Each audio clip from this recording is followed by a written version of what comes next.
नमस्कार, स्वागत है आपका डीबी लाइव ब्रेकिंग में। मैं हूं समीर आत्मज मिश्र और मेरे साथ हैं अमलेंदु उपाध्याय। प्रधानमंत्री नरेंद्र मोदी आज जम्मू कश्मीर में हैं और वहां दुनिया के सबसे लंबे पुल का उद्घाटन कर रहे हैं, चिनाब ब्रिज का, और जम्मू कश्मीर पहुंचे हुए हैं। और ये कार्यक्रम उनका पहले था, लेकिन पहलगाम की घटना के बाद ये टला है और आज वहाँ पहुँचे हैं। लेकिन इसके बावजूद पहलगाम नहीं गए हैं, उसको लेकर बड़े सवाल भी उठ रहे हैं। और इधर राहुल गांधी एक दिन की यात्रा पर आज बिहार में है। इस साल की उनकी ये छठी बिहार की यात्रा है। बिहार में आने वाले दिनों में चुनाव है विधानसभा के, बड़ी महत्वपूर्ण यात्रा ये मानी जा रही है। लेकिन प्रधानमंत्री नरेंद्र मोदी का जो कश्मीर दौरा है, कश्मीर जाने के बावजूद वहाँ पर पहलगाम नहीं जाना, ये लोगों को हैरान कर रहा है। पहलगाम में जहाँ करीब 1.5 महीने पहले यानी 22 अप्रैल को इतनी बड़ी घटना हुई थी जिस पर पूरी दुनिया की निगाहें थी, उस घटना के बाद भी ये कहा जा रहा था कि प्रधानमंत्री क्यों नहीं गए, लेकिन प्रधानमंत्री जम्मू कश्मीर ही नहीं गए। अब जम्मू कश्मीर गए भी हैं तो पहलगाम की यात्रा को उन्होंने उतना महत्व नहीं दिया जितना महत्व वहाँ पर चूंकि उद्घाटन करना है, इसका लोकार्पण करना है पुल का, चिनाब ब्रिज का जो बना है, नया बना है। हालांकि बन बहुत पहले से रहा है, करीब 22 साल से ये परियोजना जारी है और अब बनकर तैयार हुई है, जिसको राष्ट्र को समर्पित करना है। तो इस कार्यक्रम में जाने के बावजूद पहलगाम नहीं गए और वहाँ उस जगह का दौरा उन्होंने नहीं किया जहाँ इतनी बड़ी घटना हुई थी, जिसको लेकर काफ़ी सवाल उठ रहे हैं। लेकिन वहाँ पर तमाम तस्वीरें आ रही हैं और इसको बताया जा रहा है कि कितनी बड़ी सरकार की उपलब्धि है। निश्चित तौर पर यह सरकार की उपलब्धि है। भले ही ये 22 साल से परियोजना बन रही थी, उसकी शुरुआत हुई थी, काफ़ी कुछ चीज़ें बनी भी थी, लेकिन बनकर जब तैयार हुई है तो उसका जब लोकार्पण होगा तो वो श्रेय लेंगे ही, और उसका श्रेय प्रधानमंत्री ले भी रहे हैं, तमाम चीज़ों का श्रेय लेते हैं। लेकिन पहलगाम अगर नहीं गए हैं तो ये भी बहुत महत्वपूर्ण है। पहले ये विजुअल्स हम लोग देख लेते हैं। प्रधानमंत्री जब जाते हैं कहीं पर लोकार्पण करने तो वहाँ जो काम करने वाले लोग हैं, इंजीनियर्स हैं, उनसे भी जानकारी लेते हैं कि किस तरह से ये चीज़ें बनाई गई, क्या किया गया, और कुछ कमी रहती है तो उसको भी वो बताते हैं। तो ये कुछ उसी तरह का संवाद वहाँ पर कर रहे हैं और निरीक्षण कर रहे हैं जम्मू कश्मीर में इस चिनाब ब्रिज के उद्घाटन के समय।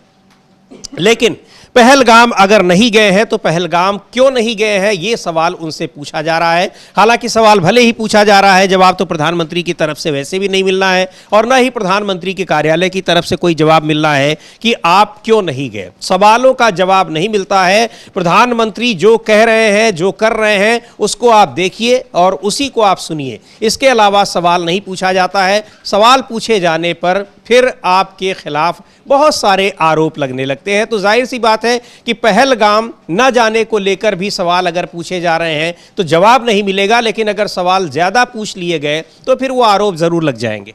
हाँ, बिल्कुल आरोप लग जाएंगे समीर जी, और आरोप ही नहीं लग जाएंगे बल्कि जो है प्रधानमंत्री अगर पहलगाम चले जाएंगे तो सवाल ये पूछा जाएगा कि वो 4 आतंकी कहाँ हैं जिन्होंने इस घटना को अंजाम दिया था, उनका क्या हुआ, जो आए थे और फिर कहाँ चले गए, ये सवाल पूछे जाएंगे। सवाल ये भी पूछे जाएंगे कि सीज फायर आपने क्यों किया, जब सेना जो थी वो काम कर रही थी और सेना ने 300 किलोमीटर घुसकर पाकिस्तान को मारा, तब आपने अचानक सीज फायर क्यों कर दिया। डोनाल्ड ट्रंप जो बार बार कह रहे हैं कि उन्होंने सीज फायर कराया और डांट कर सीज फायर कराया, उस पर प्रधानमंत्री के मुख से एक शब्द नहीं निकल रहा है, तो वो सवाल पूछे जाएंगे।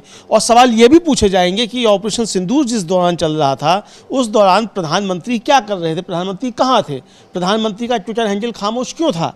ये बहुत सारे सवाल पूछे जाएंगे। और सबसे बड़ी बात जो पूछी जाएगी कि बीजेपी के तमाम बड़े नेता इस संकट की घड़ी में भी जिस तरीके से हिंदू मुसलमान कर रहे थे और जिस तरीके से देश को सांप्रदायिकता की आग में झोंकने की कोशिश कर रहे थे, यहाँ तक कि गृह मंत्री अमित शाह जो है वो भी हेट स्पीच दे रहे थे अभी हाल फिलहाल में पश्चिम बंगाल पहुंचकर, और एक मंत्री जो है बीजेपी के मध्य प्रदेश के, वो कर्नल सोफिया कुरैशी को आतंकवादियों की बहन बता रहे थे। इन सब पर सवाल जो है वो पूछे जाएंगे। तो इसलिए प्रधानमंत्री नरेंद्र मोदी पहलगाम नहीं जा रहे हैं, ये समझा जा रहा है। जी बिल्कुल, पहलगाम नहीं जा रहे हैं। बहुत सारे सवाल चूंकि अगर जाते भी हैं तब भी वो सवाल पूछे जाएंगे और वहां भी पूछे जाएंगे, तो पहलगाम नहीं जाएंगे। लेकिन पहलगाम की घटना को जिन आतंकवादियों ने अंजाम दिया उनको लेकर भी सवाल पूछे जा रहे हैं। पर उसके बाद जो सेना का ऑपरेशन सिंदूर रहा, यानी आतंकी शिविरों के खिलाफ जो बड़ी कार्रवाई की थी, उसका जरूर प्रधानमंत्री जगह जगह जिक्र कर रहे हैं। और इस समय जब वो जम्मू कश्मीर में है और यहाँ चिनाब ब्रिज करीब 1.5 किलोमीटर लंबा ये पुल है, बहुत ऊंचा पुल है, चिनाब नदी पर बना हुआ है, बहुत ही महत्वपूर्ण ये परियोजना इस काम को माना जा रहा है, उसका वहां पर लोकार्पण करने गए हुए हैं। अब ये परियोजना बहुत पहले से बन रही है, लेकिन जाहिर सी बात है कि वो कब से बन रही है उसका जिक्र प्रधानमंत्री शायद ही वहां पर करें, लेकिन कांग्रेस पार्टी के नेता प्रमोद तिवारी उसके इतिहास पर कुछ प्रकाश डाल रहे हैं, टिप्पणी कर रहे हैं, उनको सुना जाए। और बता रहे हैं कि इसकी शुरुआत प्रधानमंत्री पीवी नरसिम्हा राव के समय में हुई थी, उसके बाद ये बनना शुरू हुआ। करीब 270 किलोमीटर से ज़्यादा लंबा ये रेलवे रूट है जिस पर ये चिनाब नदी का पुल बनाया जा रहा है, उसी प्रोजेक्ट का एक हिस्सा है। सुन लेते हैं प्रमोद तिवारी क्या कह रहे हैं। जो है जम्मू कश्मीर के अंदर जो Chenab bridge all weather rail link है उसका उद्घाटन कर रहे हैं। तकरीबन 40,000 करोड़ का जो है प्रोजेक्ट है, जो एक बड़ा जो उन्होंने ट्वीट भी करके कहा कि बड़ी एक लाइवलीहुड देगा, एक बड़ी आय का साधन बनेगा। निश्चित रूप से मैं देशवासियों को बधाई देता हूं। चिनाब का पुल बनने से जम्मू कश्मीर का तो फायदा होगा ही, पर्यटन धार्मिक क्षेत्र में एक बड़ा कदम हो। मैं आज याद करता हूं नरसिंह राव जी को, जिन्होंने 1995 अपने कार्यकाल में इस परियोजना को स्वीकार किया था, प्रारंभ किया था। अटल जी को याद करता हूं, जिन्होंने इसको आगे बढ़ाया था। और मनमोहन सिंह जी को विशेष रूप से धन्यवाद देना चाहता हूं कि 160 किलोमीटर का दुरूह मार्ग, रेल लाइन, टनल्स, पुल का ठेका भी उन्हीं के समय में कोंकण कॉरपोरेशन को दिया गया था, उसके साथ 2 कंपनियां और थीं। तो ये एक निरंतरता का बड़ा भारी सबूत है। 2014 में अपने कार्यकाल के 39 दिन के अंदर प्रधानमंत्री जी मोदी जी ने इसको जो बना हुआ था कांग्रेस का, उसको भी राष्ट्र को समर्पित कर दिया, सिर्फ 39 दिन में। तो कुल मिला के 160 किलोमीटर तो कांग्रेस ने बनवाया था। आज ये बन रहा है, तो ये देश की निरंतरता का एक विकास का सबूत है। अब ये अलग बात है कि 2014 के पहले सूरज नहीं उगता था। तो बता रहे हैं प्रमोद तिवारी, कांग्रेस के नेता हैं, कि किस तरह से इस पुल की शुरुआत हुई। और ये प्रधानमंत्री जो आप साइड में विजुअल्स देख रहे हैं, ये वहीं के हैं जहां पर जम्मू कश्मीर में प्रधानमंत्री उस चिनाब नदी पर बने हुए रेलवे ब्रिज का उद्घाटन कर रहे हैं। ये तस्वीरें हैं और वहां पर उनके साथ जम्मू कश्मीर के मुख्यमंत्री उमर अब्दुल्ला भी हैं। और ये बताया जा रहा है कि पहले से ये परियोजना चालू है पिछले 22 साल से, और अब बनकर वो तैयार हो रही है। जयराम रमेश कांग्रेस पार्टी के नेता हैं, उनको भी सुनेंगे। और ये एक तरह से वो आरोप भी लगा रहे हैं कि विकास में जो निरंतरता होती है, कॉन्टिन्यूटी होती है, उसका बड़ा महत्व होता है। क्योंकि सरकारें 5 साल के लिए होती हैं, ये अलग बात है कि 5 साल में रिपीट भी करती हैं सरकारें, लेकिन जो एक आधारशिला रखी जाती है वो एक परियोजनाएं अपनी गति से चलती रहती हैं। और कोई ऐसा नहीं होता है कि किसी एक ही कार्यकाल में वो शुरू हो और ख़त्म हो। लेकिन इसका जिक्र भी करना चाहिए, ये भी बताना चाहिए, केवल ऐसा नहीं कि किसी एक ही सरकार के कार्यकाल में कोई परियोजना पूरी हो रही है। और जैसा अमलेंदु जी बता रहे हैं प्रमोद तिवारी, कि जब पहली बार प्रधानमंत्री नरेंद्र मोदी बने प्रधानमंत्री, तो 39 दिन के भीतर ही उस टनल का उद्घाटन किया था जो पिछले कई साल से बन रहा था। अपना श्रेय लेते हुए कि हमने आते ही ये काम कर दिया। इसका आते ही ये श्रेय लेना शुरू कर दिया। और प्रमोद तिवारी जो अटल बिहारी वाजपेयी को भी श्रेय देना है कि उन्होंने इस काम को भी आगे बढ़ाया। तो यानी जो एक निरंतरता होती है, जाहिर सी बात है कि समीर जी इतने लंबे प्रोजेक्ट जो 10 साल में 5 साल में नहीं बना करते हैं, तो 20-22 साल लगा करते हैं। और यही जो नरेंद्र मोदी कहते हैं कि 70 साल में क्या हुआ, 70 साल में क्या हुआ, 70 साल में ये हुआ कि जो 70 साल में हुआ था उसका फीता काटने आप जा रहे हैं। तो 70 सालों में जो हुआ उसी का फीता आप अब तक काटते फिर रहे हैं। आपकी बुलेट ट्रेन अभी तक नहीं आ पाई, उसकी पटरियां तक नहीं आ पाई, लेकिन आप अर्थव्यवस्था जो है जापान से बड़ी हो गए। बुलेट ट्रेन नहीं आ पाई लेकिन अर्थव्यवस्था जापान से बड़ी हो गए। तो जो 70 सालों में हुआ वो और जो 11 सालों में हुआ वो अंतर साफ दिखाई पड़ रहा है। बहरहाल प्रधानमंत्री नरेंद्र मोदी चूंकि दिव्य आत्मा है, नॉन बायोलॉजिकल हैं, जैसे वो खुद को कहते रहते हैं, फिर से कहने लग गए हैं, चूंकि उनकी रगों में सिंदूर दौड़ रहा है। लेकिन रगों में दौड़ता हुआ सिंदूर पहलगाम क्यों नहीं ले जा पा रहा प्रधानमंत्री को, ये भी सवाल उठाए। हालांकि ये जो पुल है समीर जी, ये एक उपलब्धि है भारत की, और खासतौर से इंजीनियरिंग के क्षेत्र में और विकास विकास के क्षेत्र में, दोनों क्षेत्र में विकास है। इंजीनियरिंग के क्षेत्र में इसलिए कि दुनिया का सबसे ऊंचा रेलवे आर्च ब्रिज इसको बताया जा रहा है, नदी से 359 मीटर जो है ऊपर जो है ये बना है, तो दुनिया का सबसे ऊंचा रेलवे आर्च ब्रिज है। तो ये एक बड़ी उपलब्धि है। हालांकि इसकी इकोलॉजिकल जो स्टेटस है उसको लेकर बहुत सारी चिंताएं जताई जा रही हैं, चूंकि हिमालय के पहाड़ जो हैं कच्चे पहाड़ कहे जाते हैं, टनल में बनाई जा रही है, उसके बताया जाता है ये टनल जो सब बन रही हैं इसी वजह से उत्तराखंड में बाढ़ की तबाही आई थी, कश्मीर में भी जो बाढ़ की तबाही आई वो भी इन पहाड़ों को जो खोदा जा रहा है उसके कारण आ रहा है। तो पर्यावरणविदों की अपनी एक चिंताएं हैं, लेकिन पर्यावरण और विकास के बीच में एक जो सामंजस्य बनाकर चलना चाहिए उस पर काफ़ी ध्यान देने की आवश्यकता है। लेकिन सरकार पर्यावरण का तो विनाश कर रही है और विकास पर भी जो उसको विनाश की तरफ ले जा रही है, तो ये बहुत सारी चिंताएं लोगों की अपनी हैं अपनी जगहों पर। लेकिन ये एक उपलब्धि निश्चित तौर पर भारत की कही जा सकती है कि हमने ये करके दिखाया कि लगभग कहा जाए कि लगभग 30 सालों के बल्कि 35 सालों में एक हमने दुनिया को ये आश्चर्यजनक चीज़ दी कि नदी से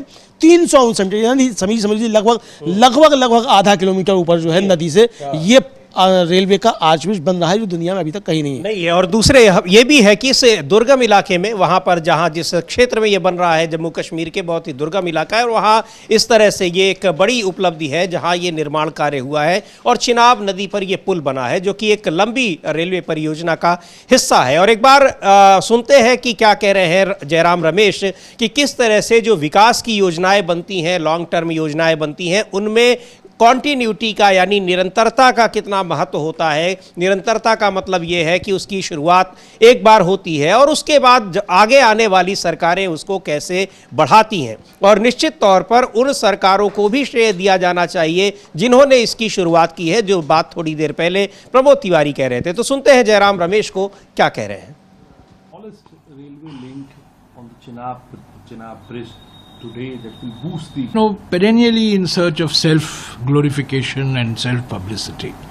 This 272 kilometer long Udhampur-Srinagar-Baramulla railway project was sanctioned in March of 1995 when P.V. Narasimha Rao ji was the Prime Minister. In March of 2002, it was taken forward, declared as a national project by Sri Atal Bihari Vajpayee ji when he was Prime Minister. Now then, subsequently there have been 5 major events before Prime Minister has gone to Jammu and Kashmir today. See, this is the railway link. This is Baramulla, Srinagar, Anantnag, Kazigund, Banihal, Katra, Udhampur and Jammu. This is about 330 kilometers, but Srinagar, Baramulla, Srinagar, Udhampur is 272 kilometers. Okay, that is being dedicated to the nation, and the Chenab Bridge forms part of this link. It's between Banihal and Katra over the river Chenab. It's an तो ये जयराम रमेश बता रहे हैं कि वो परियोजना कैसे शुरू हुई और वो पूरा प्रोजेक्ट का ही ये हिस्सा है कि इस पर ये चिनाब नदी का पुल भी है जो निश्चित तौर पर एक बड़ी उपलब्धि है जिसका आज उद्घाटन कर रहे हैं प्रधानमंत्री नरेंद्र मोदी। लेकिन उसमें ये कि खुद को ही सब कुछ बताने की जो एक तरीका है प्रधानमंत्री नरेंद्र मोदी का, उसकी आलोचना कर रहे हैं और कि उसका जिक्र वो नहीं करते हैं, अपने को ही वो महिमा मंडित करने की कोशिश करते रहते हैं, ये आरोप लगा रहे हैं जयराम रमेश। और आज ही जम्मू कश्मीर के में ही एक प्रधानमंत्री नरेंद्र मोदी जम्मू से लेकर और श्रीनगर तक एक वंदे भारत ट्रेन का भी एक उद्घाटन कर रहे हैं, उसको भी बहुत महत्वपूर्ण माना जा रहा है। एक बार सुनते हैं मनोज झा उस वंदे भारत ट्रेन को लेकर क्या कह रहे हैं। देखिए, बेहद गर्व का क्षण है सबके लिए। वो जो एक दूरी का एहसास था वो दूरी भी खत्म होगी और न सिर्फ फिजिकल दूरी खत्म होगी बल्कि दिलों की भी जो दूरियां रही हैं गाहे बगाहे वो भी खत्म होगी। तो इससे दूरी खत्म होगी और एक वो भी बड़ी उपलब्धि है क्योंकि जम्मू कश्मीर में बहुत तमाम जगहों पर जाने के रेलवे के मार्ग नहीं है और उसमें अगर वंदे भारत जैसी ट्रेन चल रही है तो ये एक बड़ी उपलब्धि है, महत्वपूर्ण माना जा रहा है। लेकिन एक बड़ा सवाल ये है कि आखिर उसमें जब दूसरी सरकारों का भी सहयोग होता है, उन्होंने परियोजना की शुरुआत की है, तो क्या उनको श्रेय नहीं दिया जाना चाहिए? दिया जाना चाहिए और ये सवाल उठा रहे हैं। लेकिन इन सब के बीच महत्वपूर्ण सवाल ये है कि प्रधानमंत्री जब जम्मू कश्मीर में हैं तो बावजूद इसके वो पहलगाम क्यों नहीं जा रहे हैं? और पहलगाम नहीं गए, लेकिन बिहार का उन्होंने इस बीच में कई दौरा किया, वहां पर रोड शो भी किया, लेकिन पहलगाम नहीं गए। खैर, बिहार में इस समय राहुल गांधी पहुंच रहे हैं और बिहार में आगामी दिनों में यानी अगले कुछ महीनों में वहां विधानसभा के चुनाव होने हैं। लेकिन चुनाव से ठीक पहले बिहार सरकार जिस तरह से तमाम मुद्दों पर घिरी हुई है, बेरोजगारी और युवाओं का मुद्दा अपनी जगह है, लेकिन लॉ एंड ऑर्डर को लेकर जिस तरह से सरकार पर लगातार एक के बाद एक ऐसी घटनाएं हो रही हैं, सरकार की कार्यशैली पर सवाल उठ रहे हैं, उसको देखते हुए नीतीश कुमार की एनडीए सरकार, जिसमें भारतीय जनता पार्टी भी मुख्य सहयोगी है, उस पर कई सारे सवाल उठ रहे हैं। राहुल गांधी आज छठी बार बिहार का दौरा कर रहे हैं और वो इस गया में गए हुए हैं। गया के अलावा नालंदा भी जाएंगे, राजगीर में, और वहां पर संविधान सम्मेलन में लोगों को संबोधित करेंगे। नालंदा मुख्यमंत्री नीतीश कुमार का गृह नगर है, महत्वपूर्ण है। वहां पर जाकर राहुल गांधी जब वहां संविधान के बारे में बोलेंगे, संविधान सम्मेलन के बारे में, जो उनकी यात्रा लगातार संविधान सम्मेलन कई हो रहे हैं कांग्रेस पार्टी की ओर से, उसमें वो इस अपनी बात को करेंगे। और जो जातिगत जनगणना की मांग कांग्रेस पार्टी लगातार कर रही थी, विपक्ष कर रहा था, उसको सरकार ने अब स्वीकार किया है। उस स्थिति में वहां नालंदा में राहुल गांधी की ये सभा, संविधान सम्मेलन बहुत मायने रखता है, क्योंकि नालंदा एक ऐसा इलाका है अमलेंदु जी, जो कि एक बैकवर्ड वोट्स के लिहाज से काफी वो एक महत्वपूर्ण सेंटर माना जाता है। और चूंकि नीतीश कुमार का गृह जनपद भी है, गृह नगर भी है, तो वहां राहुल गांधी की मौजूदगी और संविधान पर चर्चा बहुत मायने रखती है। हाँ, बिल्कुल, संविधान पर चर्चा बहुत मायने रखती है। और राहुल गांधी जिस तरीके से लगातार संविधान का मुद्दा बना रहे हैं बिहार में खासतौर से, और बिहार के चुनाव में काफ़ी ज़्यादा मुद्दा बना रहे हैं, वो कांग्रेस को एक बूस्ट देने वाला भी है और बीजेपी और एनडीए के लिए एक परेशानी पैदा करने वाला भी है। राहुल गांधी वहाँ पटना एयरपोर्ट पर काफ़ी देर पहले पहुँच चुके थे और राजगीर में उस जिस सभा स्थल जो उनका जो मतलब हॉल है जिसमें उनका कार्यक्रम होना है, वहाँ लोग बेसब्री से राहुल गांधी का इंतजार कर रहे हैं। लेकिन एक बड़ा समीर जी बन रहा है, एक तरीके से कहा जाए, जो संयोग कहा जा सकता है, वो अभी तो जो वहाँ के दिलीप जायसवाल जो बीजेपी के अध्यक्ष हैं बिहार के, वो कल तो कह रहे थे कि राहुल गांधी को वो जो है 50 गाली दे सकते हैं। आज वो कह रहे हैं कि राहुल गांधी कांग्रेस को डुबोने आ रहे हैं। लेकिन वो शायद भूल रहे हैं कि आज 6 जून है और 6 जून को इस साल में छठी बार राहुल गांधी जा रहे हैं। तो ये छठी का दूध राहुल गांधी किसको पिलाएंगे, बीजेपी को कि एनडीए को कि नीतीश कुमार को, ये तो आने वाला समय बताएगा। लेकिन आने वाले दिन जो हैं वो बिहार की राजनीति में काफ़ी ज़्यादा उठापटक वाले होंगे, क्योंकि एनडीए में भी सब कुछ ठीक ठाक नहीं चल रहा है। और राहुल गांधी जिस तरीके से संविधान को मुद्दा बनाकर आगे बढ़ रहे हैं और बिहार में आज वो पहुंच रहे हैं, तो ये काफ़ी ज़्यादा एक उत्साहवर्धक चीज़ वहाँ बिहार के लोगों के लिए हो सकती है। जी बिल्कुल, संविधान के मुद्दे पर भारतीय जनता पार्टी काफ़ी घिरी हुई है। लगातार उस पर संविधान के जो मूल प्रावधान है उनके साथ छेड़छाड़ करने, उनके उल्लंघन की खबरें, शिकायतें आ रही हैं। वक्फ संशोधन कानून का मामला अभी सुप्रीम कोर्ट में चल ही रहा है। और इसके अलावा बिहार की नीतीश सरकार भी जिस तरह से घिरी हुई है संविधान को लेकर, नीतीश कुमार भी उन आरोपों के अब शिकंजे में दिखाई पड़ रहे हैं। कानून व्यवस्था पर अभी कल ही राहुल गांधी ने एक लंबा चौड़ा ट्वीट किया था, कानून व्यवस्था पर सवाल उठाए थे। और आज तेजस्वी यादव ने, आरजेडी के नेता है और ये इंडिया गठबंधन का प्रमुख घटक है बिहार में आरजेडी, उन्होंने भी नीतीश कुमार की सरकार पर बहुत से सवाल उठाए हैं, कानून व्यवस्था और हर मोर्चे पर फेल होने का आरोप लगाया है। सुनते हैं क्या कहा है तेजस्वी यादव ने। आपने तो सारा चीज देखा ही है कि अपराधी जो है बेलगाम हो रखे हैं, लगातार घटनाओं का जो है अंजाम दिए जा रहे हैं, पुलिस लाचार नजर आ रही है और सरकार जो है पता नहीं कौन सा नशा करके सोई हुई है, अचेत अवस्था में है कि किसी को कोई लेना देना नहीं। दुष्कर्म होता है तो यहाँ के उप मुख्यमंत्री उल्टा जो है कसम खिलवाते हैं, ये स्थिति बनी हुई है। अब इसको महाजंगल राज ना कहा जाए तो क्या कहते हैं, अस्पताल जाइए तो भ्रष्ट अधिकारी जो है उन पे कोई कार्रवाई नहीं होती है। अभी भी आप देखिएगा इसी ठाकुर को बचाने का काम किया जा रहा है। क्यों किया जा रहा है? हमने मात्र एक ही सवाल पूछा, क्या वो रिटायर्ड अधिकारी हमारे सरकार गिरते ही उसको जो है एक्सटेंशन दिया गया, और क्या उनसे कोई काबिल व्यक्ति नहीं है जो पीएमसीएच चला सके? ना बेड मिलता है लोगों को। कल हम एम्स गए थे, एम्स में हालात जो है आप देखिएगा कितनी अव्यवस्था फैली हुई है।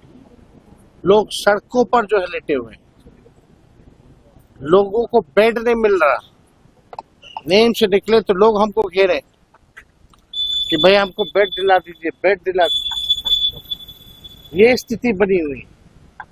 तो ये माफिया लोग जितने लोग हैं, बिहार सरकार में बैठे लोग, केंद्र सरकार में बैठे लोग, जिनको जनता के तो ये बड़ा आरोप लगा रहे हैं तेजस्वी यादव। वहाँ अव्यवस्था, एम्स की अव्यवस्था, पिछले दिनों पटना के एम्स की स्थिति दिखाई पड़ी थी, और ये कह रहे हैं कि माफिया सरकार चला रहे हैं। तो बुरी तरीके से घिरी हुई है बिहार सरकार, नीतीश कुमार सरकार, लॉ एंड ऑर्डर के मुद्दे पर और तमाम दूसरे मुद्दों पर। वहाँ पर अव्यवस्था और किस तरीके से सरकार चल रही है और मुख्यमंत्री का कोई कंट्रोल नहीं है, कोई नियंत्रण नहीं है। और इस बीच प्रधानमंत्री नरेंद्र मोदी पहलगाम के बाद जिस तरह से सीज फायर को लेकर घिरे हुए हैं, कांग्रेस पार्टी लगातार उन पर हमले कर रही है। और सीधे आपको ले चलते हैं नई दिल्ली में कांग्रेस मुख्यालय, जहां प्रेस कॉन्फ्रेंस कर रही हैं कांग्रेस की नेता सुप्रिया श्रीनेत। क्या कह रही हैं सुनते हैं एक बार, सीधे ले चलते हैं आपको उसी प्रेस कॉन्फ्रेंस में। को तैयार है, बदकही छाटने को तैयार है, लेकिन ट्रंप के इन 11 वक्तव्यों पर, जहां पर वो बार बार कह रहे हैं कि मैंने सीज फायर कराया और अब ये बात रूस भी कह रहा है, उस पर मोदी जी कुछ नहीं बोलते हैं। और मैं क्यों ना कहूं कि सिंदूर के सौदागर इस पर चुप हैं। हाल ही में, और ये कल एक और तथ्य सामने आया, हमारी विदेश नीति के इतने बड़े बड़े कीर्तिमान है अभी की एक लंबी फहरिस्त है। हाल ही में अमेरिकी राष्ट्रपति और रूस के राष्ट्रपति पुतिन की फोन पर बात हुई। कल क्रेमलिन से ऑफिशियल वक्तव्य आता है और उसमें कहा जाता है कि उस फोन की बातचीत जो 75 मिनट, सवा घंटे तक चली, उसमें इंडिया पाकिस्तान का जिक्र हुआ और उसमें श्रेय दिया जा रहा है। तो अब सिर्फ अमेरिका ये नहीं कह रहा, रूस भी मान रहा है कि अमेरिका ने मध्यस्थता करके सीज फायर कराया। किसी को नहीं पता सीज फायर की क्या कंडीशन थी, किसी को नहीं पता सीज फायर क्यों कराया गया, किसी को नहीं पता हमारी सेना आक्रामक थी, उसके हाथ क्यों बांधे गए। और असलियत यह है कि सरेंडर प्रधानमंत्री की चुप्पी चीख चीख कर यह बयां कर रही है कि उन्होंने दबाव में आकर सीज फायर किया। उसके बाद कल डोनाल्ड ट्रंप जी ने लिखकर बताया कि उन्होंने 1.5 घंटे चीन से बात करी, ट्रेड पर चर्चा हुई, तमाम बातें हुई। उसके बाद दोनों मुल्कों ने एक दूसरे को आमंत्रित किया, और सही भी है, आमंत्रण से ही जाना चाहिए। बिना आमंत्रण के कहीं पहुंच जाओ तो कोई आपको लेने ही नहीं आता। गए तो थे मोदी जी अभी थोड़े दिनों पहले, उसी दिन 4 लोगों को दरवाजे तक लेने ट्रंप आए थे, मोदी जी को लेने नहीं आए थे। ये असलियत है कि ये देख के दुख होता है हमारे प्रधानमंत्री के बारे में। लेकिन हमारी कूटनीति इस तरह विफल हो चुकी है कि जिस पाकिस्तान को हमने दरकिनार कर दिया था, और यह बहुत बड़ा हमारी फॉरेन पॉलिसी का 2014 के पहले अचीवमेंट था कि हमने पाकिस्तान को अलग थलग कर कर आतंकी मुल्क की तरह ट्रीट करना शुरू कर दिया था, और दुनिया भी पाकिस्तान को उसी नजर से देखती थी। हमारी सेना के शूरवीरों ने, हमारी सेना के शौर्य और पराक्रम ने पाकिस्तान को धूल चटा दी, लेकिन एकदम से सीज फायर करके ट्रंप के सामने सरेंडर कर कर मोदी जी की विफल नीति ने आज पाकिस्तान को हीरो बना दिया, और वो दुनिया भर में धड़ल्ले से घूम रहा है। असलियत यह है कि आप IMF के $3 बिलियन से ज्यादा की एड को ना रुकवा पाए और ना एक भी मुल्क को अपने साथ इसके विरोध में खड़ा कर पाए। 1 जून को मोदी जी ADB के प्रमुख से मिलते हैं, 3 जून को ADB $800 मिलियन पाकिस्तान को दे देता है। हम बड़ी बड़ी बातें हाँकते हैं वर्ल्ड बैंक के सामने, हम वर्ल्ड बैंक का ब्यौरा दिखाते हैं। वर्ल्ड बैंक पाकिस्तान को $40 बिलियन वहां पर निवेश करने जा रहा है, हम कुछ नहीं कर पा रहे हैं। पाकिस्तान संयुक्त राष्ट्र की उस समिति का उपाध्यक्ष बना है जो काउंटर टेररिज्म पर है। आतंकवाद के विरोध में जो समिति बनी है उसमें आतंकी मुल्क पाकिस्तान उपाध्यक्ष बना है, और हम कुछ नहीं कर पा रहे हैं। बिल्ली अब दूध की रखवाली करने जा रही है, लेकिन हम चुप हैं, हम कुछ नहीं कर पा रहे हैं।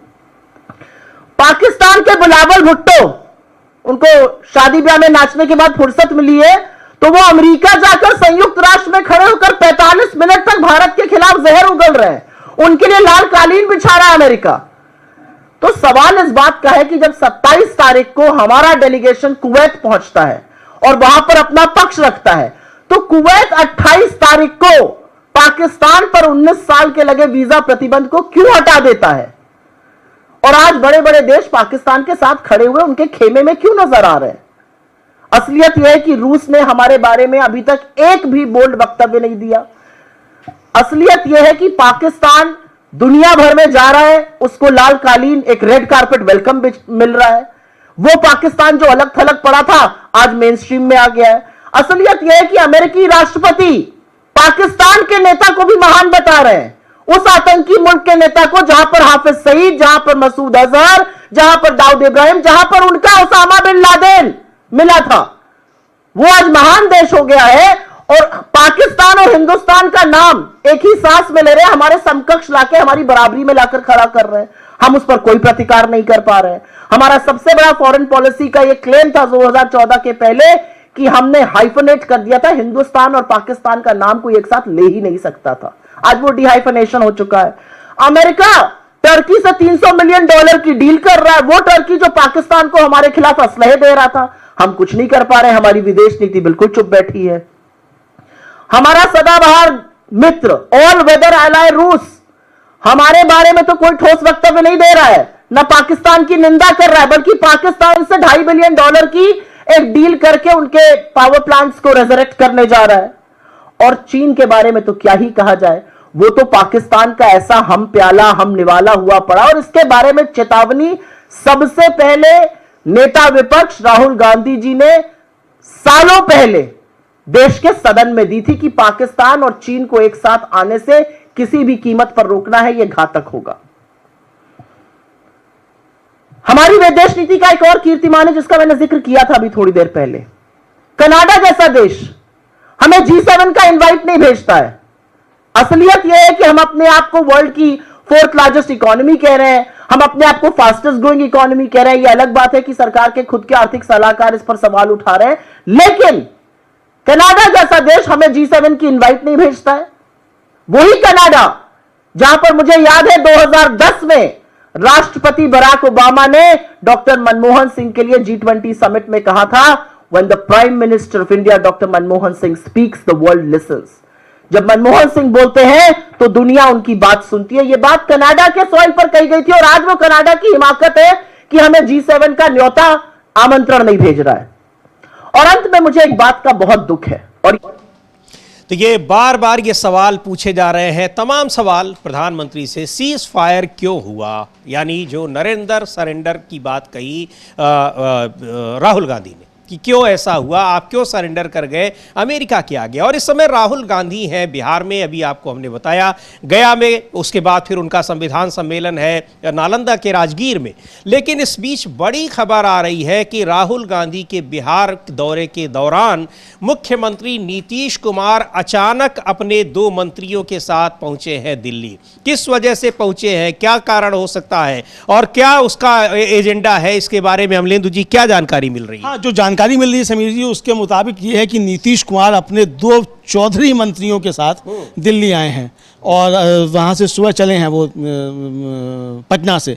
और जो 2 चौधरी मंत्री हैं उनमें एक अशोक चौधरी हैं और दूसरे विजय चौधरी हैं। और ये अटकलें लगाई जा रही हैं कि वो विधानसभा चुनाव में सीटों के बंटवारे को लेकर यहाँ दिल्ली में बीजेपी नेताओं से मुलाकात करेंगे, चूंकि सीटों के बंटवारे को लेकर काफ़ी ज़्यादा तनाव हो रहा है एनडीए में।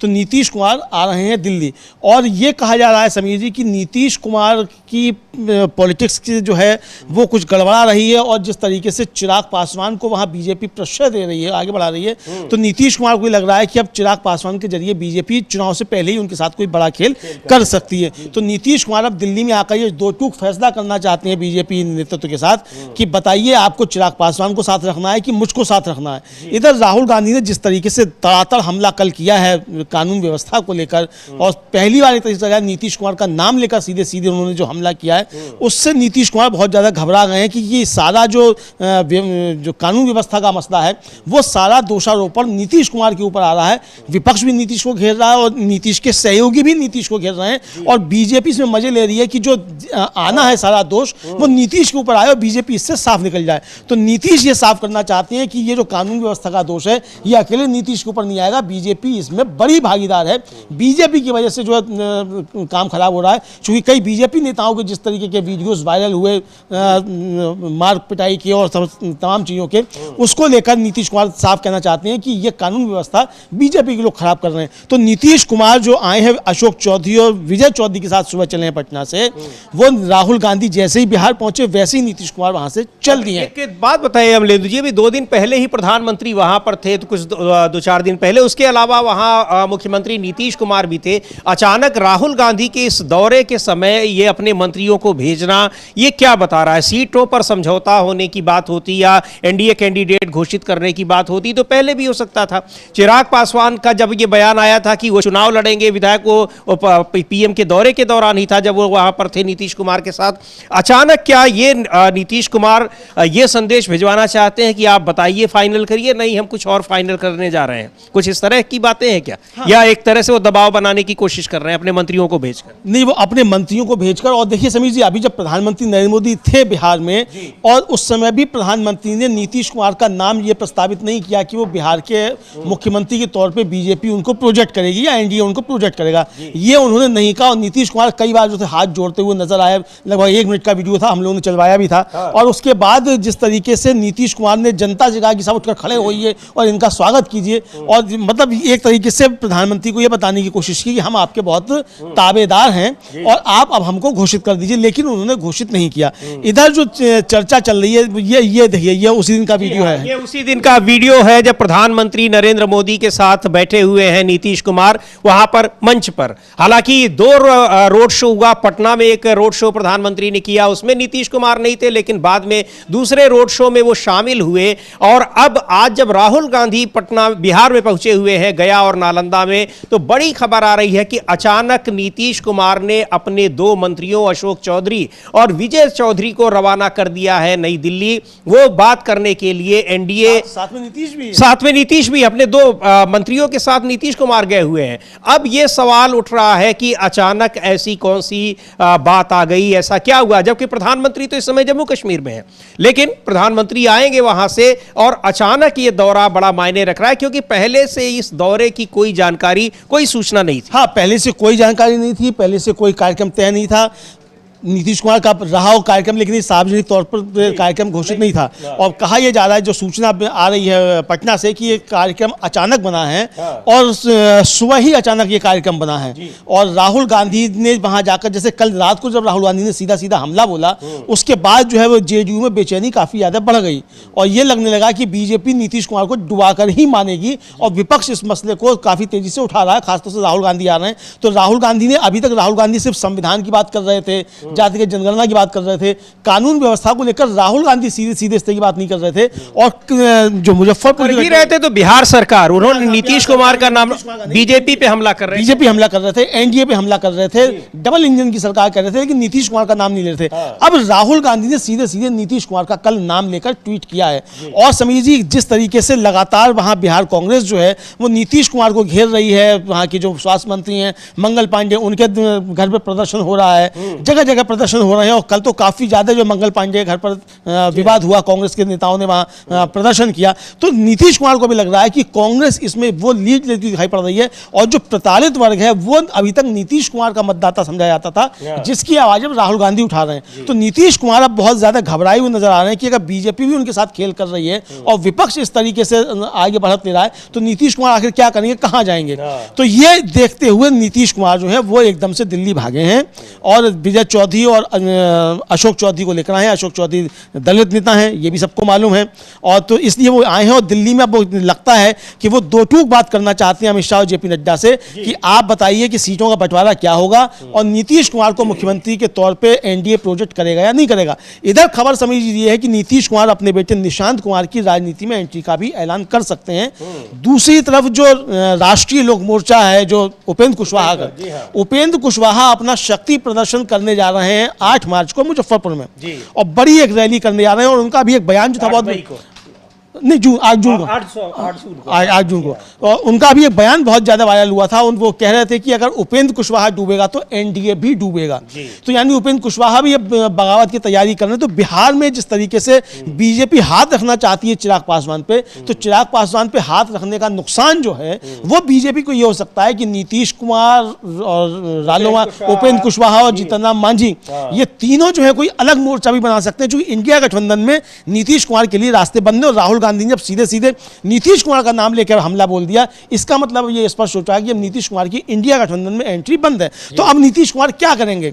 अगर बीजेपी भी उनके साथ खेल करती है तो इसका मतलब समीर जी कि बिहार में चुनाव जो है विधानसभा का वो 2 मोर्चों के बीच में नहीं, लगता है कि 3 मोर्चों के बीच चुनाव होने जा रहा है। जी बिल्कुल, बहुत ये दिलचस्प इस समय राजनीतिक घटनाक्रम बिहार में देखने को मिल रहा है। राहुल गांधी नालंदा गए हुए हैं। बिहार के नालंदा में, नालंदा है गृह जनपद है मुख्यमंत्री नीतीश कुमार का, लेकिन उनके नालंदा पहुंचते ही नीतीश कुमार अपने 2 मंत्रियों के साथ दिल्ली अचानक आ गए, जिसकी पहले कोई सूचना नहीं थी और अचानक अब ये कोई फाइनल बात करने आए हैं। हालांकि इसके बारे में कोई जानकारी नहीं दी गई है, बताया भी नहीं गया है कि क्यों अपने अशोक चौधरी और विजय चौधरी के साथ नीतीश कुमार दिल्ली आ रहे हैं। लेकिन माना यह जा रहा है कि कोई फाइनल बातचीत, चाहे वो सीट शेयरिंग का मुद्दा हो, चाहे वो सीएम कैंडिडेट घोषित करने का मुद्दा हो, क्योंकि सबसे बड़ा मुद्दा इस समय जो है नीतीश कुमार के लिए, जेडीयू के लिए, वो यही है कि उनको घोषित करे सीएम कैंडिडेट एनडीए। लेकिन प्रधानमंत्री ने, जब प्रधानमंत्री 2 दिन के दौरे पर बिहार में थे, तब भी उन्होंने घोषणा नहीं की। और अब ये दिलचस्प मामला है। ये राजगीर की तस्वीरें हैं, नालंदा के राजगीर की, जहां राहुल गांधी पहुंचे हुए हैं और नालंदा नीतीश कुमार का गृह जनपद है। बहुत ही तो गया की तस्वीरें हैं राहुल गांधी की। गया के बाद उनको नालंदा जाना है, राजगीर जाना है। लेकिन दिलचस्प मोड़ पर बिहार की राजनीति दिख रही है अमलेंदु जी, और इसमें नीतीश कुमार बुरी तरीके से बीजेपी के जाल में फंसे हुए हैं और बीजेपी के कारण अब उनके लिए दूसरे गठबंधन के रास्ते भी बंद हो गए हैं। हाँ बिल्कुल, दूसरे गठबंधन के रास्ते बंद हो गए। और जबकि पहले चिराग पासवान और कांग्रेस सब जो थे उनको ऑफर भी दे रहे थे, और चिराग पासवान ने तो साफ साफ, लालू प्रसाद यादव ने तो साफ साफ कह दिया था कि आए और आकर काम करें, और वो तो खुद ही इधर उधर भागते रहते हैं। लेकिन नीतीश कुमार को लगा कि शायद बीजेपी उनको बना देगी और बीजेपी उनको आगे ढोएगी। लेकिन अब बीजेपी जो राजनीति कर रही है समीर जी, उसमें साफ तौर पर दिख रहा है कि बीजेपी की राजनीति अब नीतीश कुमार को धक्का देने की है, और वो नीतीश कुमार का जितना इस्तेमाल करना चाहती थी कर चुकी। अभी भी बीजेपी चाहती तो ये है कि नीतीश कुमार का इस्तेमाल किया जाए, लेकिन नीतीश कुमार को कुछ दिया ना जाए।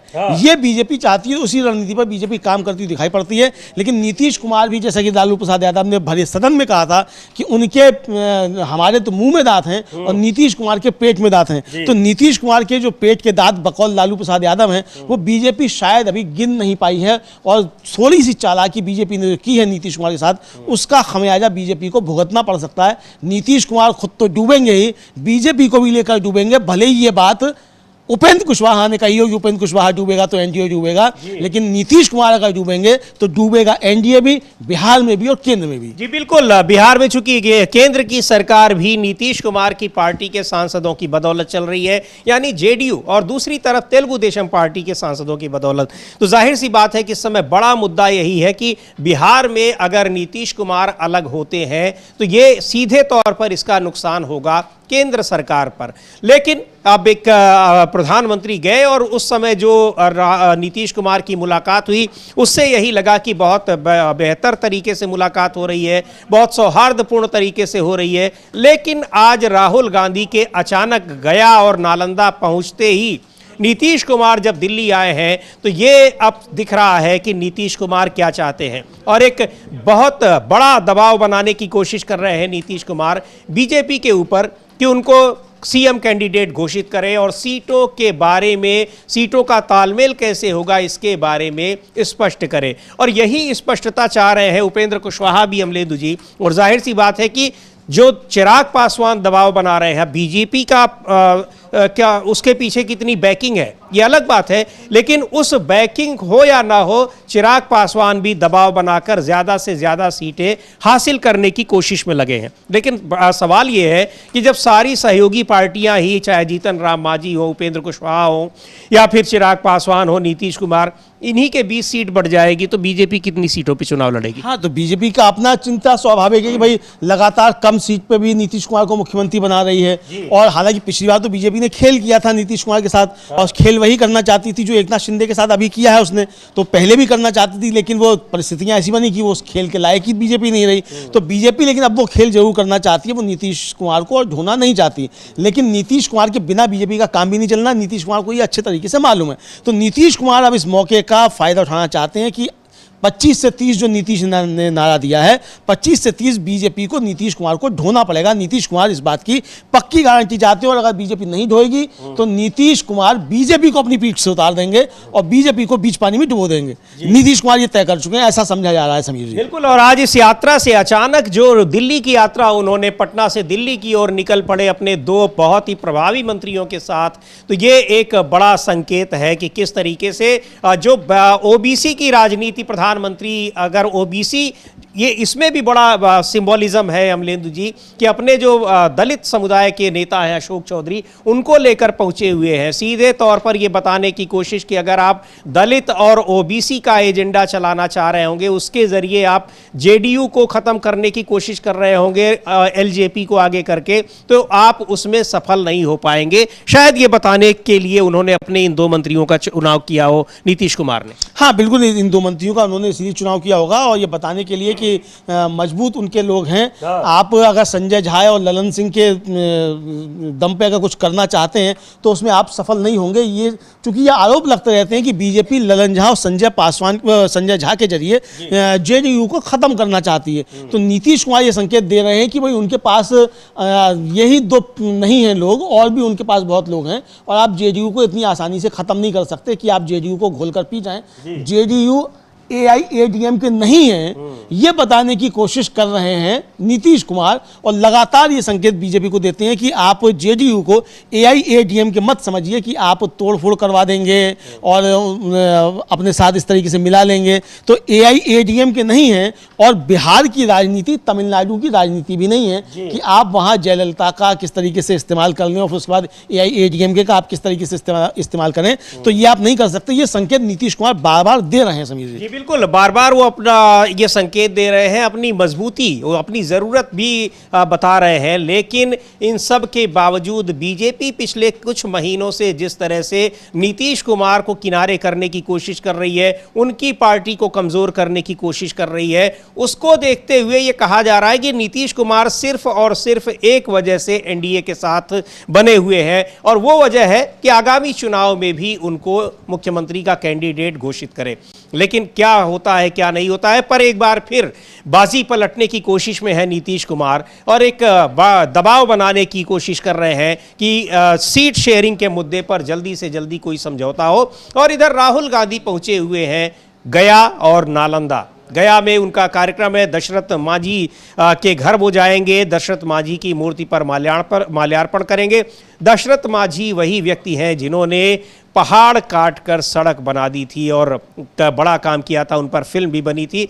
और दशरथ मांझी के परिजनों से मुलाकात के पीछे भी बड़ा संदेश है। राहुल गांधी की ये 6ठी यात्रा है पिछले 1 साल के भीतर, अभी यानी साल का आधा साल बीता है, और इस आधे साल में वो 6 बार बिहार की यात्रा कर चुके हैं। हम ले दीजिए, ये बिहार की 6ठी यात्रा है, और ये 6ठी यात्रा 6 महीने में ये नीतीश सरकार के सौजन्य से ही समझी जा सकती है, क्योंकि ये कार्यक्रम मई में होना था, उस समय कार्यक्रम स्थल की अनुमति नहीं मिली, अब वो जून में जाकर दी। और देखिए जून में भी तारीख क्या मिली, 6 जून, 6 तो ये 6ठी का दूध पिलाने की जो हमने बात कही थी समीर जी, ये साफ तौर पे देखा जा सकता है कि वो 6ठी का दूध पिलाने की बात किस तरीके से इससे तारीखों से मिल रही है। यानी एक तरह से कहा जाता है, जो कहा था, जो नीतीश कुमार ने कल ही याद किया था जेपी को, और जेपी ने कहा था विनाश काले विपरीत बुद्धि। तो ये क्या खुद नीतीश सरकार के ऊपर ये साबित होता हुआ कि आपने स्थगित, आपने जो थी कैंसिल की परमिशन कार्यक्रम स्थल की, और 6 जून की आपने दे दी, 6 की। तो ये 6 की, तो 6ठी का दूध राहुल गांधी किस तरह से पिलाने जा रहे हैं, ये साफ तौर पे ऐसे भी समझ में आ गया समीर जी कि नीतीश कुमार को सुबह ही सुबह चलना पड़ा है दिल्ली राहुल के बिहार पहुंचते ही। तो यानी ये 6 तारीख का मामला जो है कुछ ना कुछ कमाल दिखाता हुआ दिखाई पड़ रहा है। नीतीश कुमार कितने बेचैन हैं और कितना दिल्ली में आकर मोदी और शाह को बेचैन करते हैं, ये देखने वाली बात होगी। जी बिल्कुल, ये देखने वाली बात होगी। और उधर कानून व्यवस्था के मुद्दे पर बुरी तरह से घिरी पहले से ही है। राहुल गांधी ने कल एक लंबा चौड़ा ट्वीट किया था और आज तेजस्वी यादव ने, आरजेडी के नेता तेजस्वी यादव ने बड़े सवाल उठाए हैं नीतीश कुमार पर। एक बार सुनेंगे तेजस्वी यादव क्या कह रहे हैं और किस तरीके से कानून व्यवस्था और जो सुशासन की बात की जाती है, सुशासन के दावे करते हैं। ये सुशासन के दावे कुछ उसी तरीके से खोखले दिखाई पड़ रहे हैं जिस तरह से कभी गुजरात मॉडल की चर्चा हुआ करती थी। सुन लेते हैं क्या कहा है तेजस्वी यादव ने। आपने तो सारा चीज देखा ही है कि अपराधी जो है बेलगाम हो रखे हैं, लगातार घटनाओं का जो है अंजाम दिए जा रहे हैं, पुलिस लाचार नजर आ रही है और सरकार जो है पता नहीं कौन सा नशा करके सोई हुई है, अचेत अवस्था में है कि किसी को कोई लेना देना नहीं। दुष्कर्म होता है तो यहाँ के उप मुख्यमंत्री उल्टा जो है कसम खिलवाते हैं। ये स्थिति बनी हुई है। अब इसको महाजंगल राज ना कहा जाए तो क्या कहते हैं? अस्पताल जाइए तो भ्रष्ट अधिकारी जो है उन पे कोई कार्रवाई नहीं होती है। अभी भी आप देखिएगा इसी ठाकुर को बचाने का काम किया जा रहा है। क्यों किया जा रहा है? हमने मात्र एक ही सवाल पूछा, क्या वो रिटायर्ड अधिकारी हमारे सरकार गिरते ही उसको जो है एक्सटेंशन दिया गया, और क्या उनसे कोई काबिल व्यक्ति नहीं है जो पीएमसीएच चला सके? ना बेड मिलता है लोगों को। कल हम एम्स गए थे, एम्स में हालात जो है आप देखिएगा कितनी अव्यवस्था फैली हुई है। लोग सड़कों पर जो है लेटे हुए हैं, लोगों को बेड नहीं मिल रहा। एम्स से निकले तो लोग हमको घेरे कि भाई हमको बेड दिला दीजिए, बेड दिला दीजिए। ये स्थिति बनी हुई। तो ये माफिया लोग, जितने लोग हैं बिहार सरकार में बैठे लोग, केंद्र सरकार में बैठे लोग, जिनको जनता के पीड़ा को देखना चाहिए, तो और पीड़ा देने वाला काम ये मौजूदा सरकार जो है कर रही है। सर मेरा स्वास्थ्य मंत्री और स्वास्थ्य मंत्री और नीतीश कुमार को क्यों है कि लगातार घटनाएं कोई परिणाम नहीं ले रहा है? मंत्री जी को महिलाओं ने घेर लिया है। कैसे देखिए मुख्यमंत्री जी, हम तो शुरू से ही कह रहे हैं अचेत अवस्था में है और अब बिहार चलाने के योग नहीं रह गए, सरकार चलाने के योग नहीं रह गए। मुख्यमंत्री को तो ये भी नहीं पता उनके एमपी एमएलए कौन है, ना चेहरे से पहचानते हैं ना नाम से पहचानते हैं। अपने कैबिनेट के मंत्रियों को नहीं पहचानते, उप मुख्यमंत्रियों का नाम नहीं बता सकते अगर पूछा जाए तो मुख्यमंत्री जी जिस उम्र में है, हम उस पर कोई टिप्पा टिप्पणी नहीं करना चाहते, लेकिन ये सवाल 13-14 करोड़ बिहार के लोगों का, और 13-14 करोड़ के बिहार जिनके हाथों में है वो असुरक्षित हाथों में है। रिटायर्ड मुख्यमंत्री, रिटायर्ड अधिकारी ही बिहार को चलाने का काम करते हैं। जो डीके गैंग के लोग हैं, केवल वही लोग जो है सरकार जो है चला रहे। प्रधानमंत्री आपका लेटर का जवाब है, आपके लेटर का जवाब आया पहले मुख्यमंत्री को आपने लेटर लिखा है, जवाब दिए मुख्यमंत्री। अरे हमको तो छोड़ो ना, हमको दे ना दे, जाके चिराग पासवान जिसे पूछे उनको दिएगी नहीं। एक सवाल और, सर आरक्षण को लेकर हमने लिखा है और आरक्षण अगर नहीं देता है तो आंदोलन होगा। आंदोलन शुरू से ही क्या है, हम लोगों ने शुरू से ही आरक्षण के पक्ष में है, मामला कोर्ट में है। हम लोगों ने पहले भी सड़क सदन में इस मुद्दे को लेकर के लड़ा है, आगे जरूरत पड़ी तो इस लड़ाई को लड़ा। तो नीतीश कुमार को लेकर जबरदस्त हमला और बिल्कुल ये कह रहे हैं कि अचेत अवस्था में है। अमलेंदु जी, आपको याद होगा कुछ जो चिराग पास तेजस्वी यादव नीतीश कुमार के लिए जो कह रहे हैं, तो कुछ वैसे ही नहीं है जैसे कभी उत्तर प्रदेश में एक मुख्यमंत्री हुआ करते थे राम प्रकाश गुप्त। ये कह रहे हैं कि अपने मंत्रियों को नहीं पहचानते हैं। हालांकि अब ये जो जिन दो मंत्रियों को लेकर नीतीश कुमार गए हैं, दिल्ली आए हुए हैं, उनको तो जरूर पहचान रहे होंगे और वो कितने काम के हैं, क्यों उनको लाए हैं, ये सारा कुछ सोच के ही तो लाए होंगे। हाँ, बिल्कुल कुछ सोच के लाए होंगे। देखिए, नीतीश कुमार के बारे में कुछ भी कहा जा रहा हो, लेकिन वो अपने मामले में पूरे चौकस हैं। मतलब जो राहुल गांधी ने कहा था कि मेरा लक्ष्य साफ है कि मुझे चिड़िया की आंख दिखाई पड़ रही है, जाति की जनगणना करानी है, तो नीतीश कुमार का भी लक्ष्य साफ है और नीतीश कुमार को भी चिड़िया की आंख दिख रही है। और वो चिड़िया की आंख है कि मुख्यमंत्री मुझको घोषित करे बीजेपी कि ये मैं ही कैंडिडेट हूँ और सरकार बनेगी तो नीतीश कुमार ही मुख्यमंत्री होंगे। तो उनको भी चिड़िया की आंख दिख रही है। बाकी अब उनको कुछ याद है कि नहीं है, वो अलग मसला है। अपना लक्ष्य उनको याद है कि उस पर वो कायम है, इसीलिए वो दिल्ली आ रहे हैं। राहुल गांधी उनका जाकर काम खराब कर रहे हैं बिहार में जाकर, और राहुल गांधी जिस तरीके से चैलेंज दे रहे हैं, और अब ये समझ में आ गया नीतीश कुमार को कि राहुल और तेजस्वी की जोड़ी बिहार में कुछ करने जा रही है। पिछला जो विधानसभा चुनाव था उसमें राहुल गांधी सक्रिय नहीं थे, अकेले तेजस्वी थे।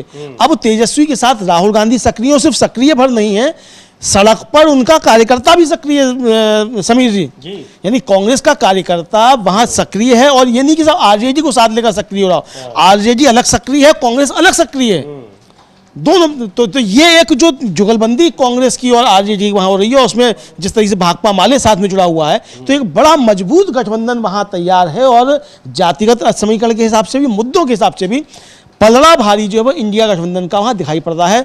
मुद्दों के आधार पर भी और समीकरणों के आधार पर भी अब नीतीश कुमार और एनडीए गठबंधन जो है वो पिछड़ता हुआ दिखाई पड़ रहा है। पहले तो अभी तो यही तय होना है कि चिराग पासवान साथ में रहेंगे कि नहीं रहेंगे, या उपेंद्र कुशवाहा रहेंगे कि नहीं रहेंगे, कि नीतीश कुमार रहेंगे कि नहीं रहेंगे, कि मांझी रहेंगे कि नहीं रहेंगे। ये अभी तक तय ही नहीं हो पाया। और नीतीश कुमार चेहरा होंगे कि नहीं होंगे, ये सारी चीजें तय नहीं हो पाई हैं। तो ये दिक्कत वहां एनडीए में है, इसीलिए नीतीश कुमार को भागकर दिल्ली आना पड़ रहा है। जी बिल्कुल। तो नीतीश कुमार इस समय दिल्ली में है और आपको बता दें कि राहुल गांधी आज एक दिन के कार्यक्रम में गया गए हुए हैं, पटना के गया और नालंदा मुख्यमंत्री नीतीश कुमार का गृह जनपद है। लेकिन नीतीश कुमार अचानक अपने दो मंत्रियों के साथ, अशोक चौधरी और विजय चौधरी के साथ, पटना से दिल्ली की ओर रवाना हो गए हैं। दिल्ली ये पहुंच भी गए होंगे और ये प्रोग्राम उनका अचानक बना है। अचानक प्रोग्राम उन्होंने क्यों बनाया, क्या वजह थी, किस मुद्दे पर बातचीत करने के लिए आ रहे हैं, जबकि प्रधानमंत्री नरेंद्र मोदी भी इस समय जम्मू कश्मीर में है। लेकिन बहुत महत्वपूर्ण माना जा रहा है क्योंकि नीतीश कुमार भी अब दबाव डाल रहे हैं कि आखिर कब, अब तक अगर उनको नहीं घोषित किया गया है तो कब। शायद वो अगर ये भी आश्वासन चाहते हैं कि करना है तो ठीक है, नहीं तो फिर वो अपना दूसरा रास्ता पकड़ेंगे। जो भी हो, लेकिन बहुत महत्वपूर्ण है ये अचानक उनका बिहार से दिल्ली आना, और वो भी उस समय जब राहुल गांधी इस समय बिहार में हो। तो अब क्या इसकी वजह होगी ये उस मुलाकात के बाद पता चलेगा। लेकिन कानून व्यवस्था और तमाम दूसरे मुद्दों पर गिरे हुए नीतीश कुमार अचानक अगर पटना से दिल्ली आ रहे हैं तो इसके पीछे कोई बड़ा कारण जरूर है। उधर प्रधानमंत्री नरेंद्र मोदी जिस तरह से पहलगाम को लेकर और ऑपरेशन सिंदूर के बाद सीज फायर को लेकर घिरे हुए हैं, उसका जवाब उनसे पूछा जा रहा है। विपक्ष की ओर से लगातार उस पर सवाल पूछे जा रहे हैं। और अब जबकि रूस ने भी डोनाल्ड ट्रंप और व्लादिमीर पुतिन के बीच टेलीफोनिक वार्ता में भी यह मुद्दा आया कि ट्रंप ने सीज फायर रुकवाया है। थोड़ी देर पहले जो प्रेस कॉन्फ्रेंस कर रही थी सुप्रिया श्रीनेत, कांग्रेस पार्टी की नेता, उसमें भी उन्होंने उस बात का जिक्र किया। G7 की बैठक में प्रधानमंत्री को न बुलाना, भारत को जो विशेष आमंत्रित सदस्य रहा है न बुलाना, ये सारा कुछ दिखा रहा है कि किस तरह से विदेश नीति के हर मोर्चे पर सरकार विफल रही है। वही बताने की कोशिश की है सुप्रिया श्रीनेत ने।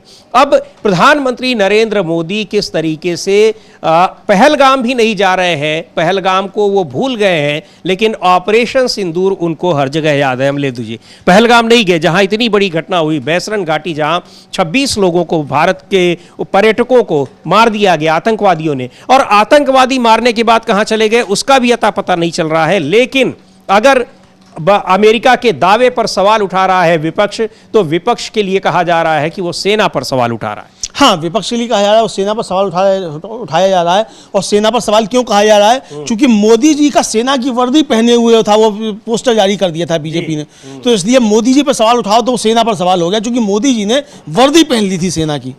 अब ये बीजेपी शायद बताना चाहती है।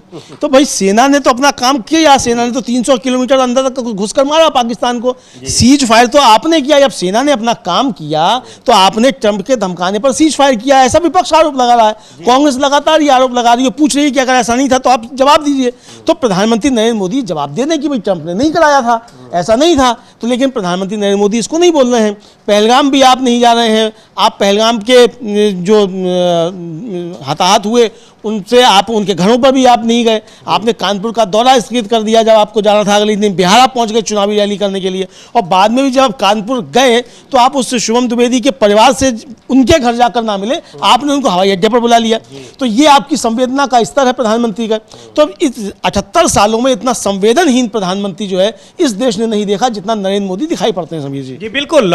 इस पहलगाम और उस घटना में मारे गए लोगों के प्रति भी जो जिस तरह की संवेदना दिखनी चाहिए वो नहीं दिखाई पड़ रही है, ये आरोप है। और बड़े आरोप यही है कि सीज फायर के लिए डोनाल्ड ट्रंप अगर बार बार ये दावा कर रहे हैं तो आखिर उसका जवाब प्रधानमंत्री क्यों नहीं दे रहे हैं। एक बार सुनते हैं क्या कहा है सुप्रिया श्रीनेत ने इस मुद्दे पर, और कई सारे आरोप लगाए हैं कि किस तरह से विदेश नीति को पूरी तरह से ध्वस्त कर दिया गया है इस सरकार में, एनडीए सरकार में।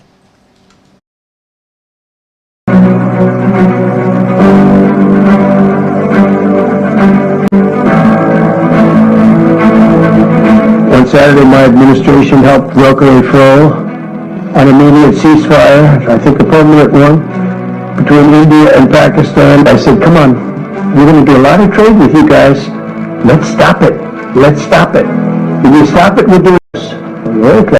लेकिन ट्रंप के इन 11 वक्तव्यों पर, जहां पर वो बार बार कह रहे हैं कि मैंने सीज फायर कराया और अब ये बात रूस भी कह रहा है, उस पर मोदी जी कुछ नहीं बोलते हैं। और मैं क्यों ना कहूं कि सिंदूर के सौदागर इस पर चुप हैं। हाल ही में, और ये कल एक और तथ्य सामने आया, हमारी विदेश नीति के इतने बड़े बड़े कीर्तिमान है अभी की एक लंबी फहरिस्त है। हाल ही में अमेरिकी राष्ट्रपति और रूस के राष्ट्रपति पुतिन की फोन पर बात हुई। कल क्रेमलिन से ऑफिशियल वक्तव्य आता है और उसमें कहा जाता है कि उस फोन की बातचीत जो 75 मिनट, सवा घंटे तक चली, उसमें इंडिया पाकिस्तान का जिक्र हुआ और उसमें श्रेय दिया जा रहा है।